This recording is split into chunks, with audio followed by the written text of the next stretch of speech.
Dans cette vidéo, on va corriger ensemble le troisième exercice de l'examen national du bac 2024, session normale. Cet exercice met en avant un sujet très important, l'impact des émissions de dioxyde de carbone, CO2, sur le climat et le rôle des océans dans l'absorption de ce gaz à effet de serre. Commençons par la première question. Dans cette question, on nous demande de calculer la différence entre la quantité de CO2 émise et celle absorbée, puis de formuler un problème scientifique. Pour cela, on se base sur le document 1, qui nous montre l'évolution des quantités de CO2 émises et absorbées entre 1995 et 2015. Regardons les chiffres. En 1995, les émissions étaient de 25 gigatons par an, alors que l'absorption par les océans était de 15 gigatons par an. La différence est donc de 10 gigatons par an. En 2015, les émissions ont grimpé à 45 gigatons par an, et l'absorption par les océans est passée à 20 gigatons par an, ce qui nous donne une différence de 25 gigatons par an.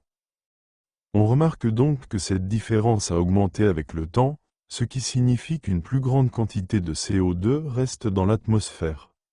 On peut alors poser le problème suivant. Pourquoi cette accumulation de CO2 dans l'atmosphère augmente-t-elle et quels sont ses effets sur le climat? Passons maintenant à la deuxième question. Ici, on nous demande de déduire le lieu final de stockage du CO2 en se basant sur le document 2. Si on regarde la figure A, on voit que le CO2 atmosphérique peut se dissoudre dans l'eau des océans où il est utilisé par les algues pour la photosynthèse, ou réagir avec les ions calcium pour former du calcaire. Les matières organiques et le calcaire formé vont finir par se déposer dans les sédiments océaniques. Ensuite, en observant la figure B, on comprend que la majeure partie du carbone se retrouve stockée dans la lithosphère, c'est-à-dire dans les couches profondes des océans sous forme de sédiments. On peut donc conclure que le CO2 finit principalement stocké dans la lithosphère sous forme de sédiments. Continuons avec la troisième question. Dans cette partie, on nous demande d'expliquer pourquoi la différence entre les émissions et l'absorption de CO2 augmente avec le temps, en utilisant les figures du document 3. Le document nous présente deux figures. La figure A montre que la température des océans a augmenté de 0,2 degrés Celsius à 0,8 degrés Celsius entre 1995 et 2015.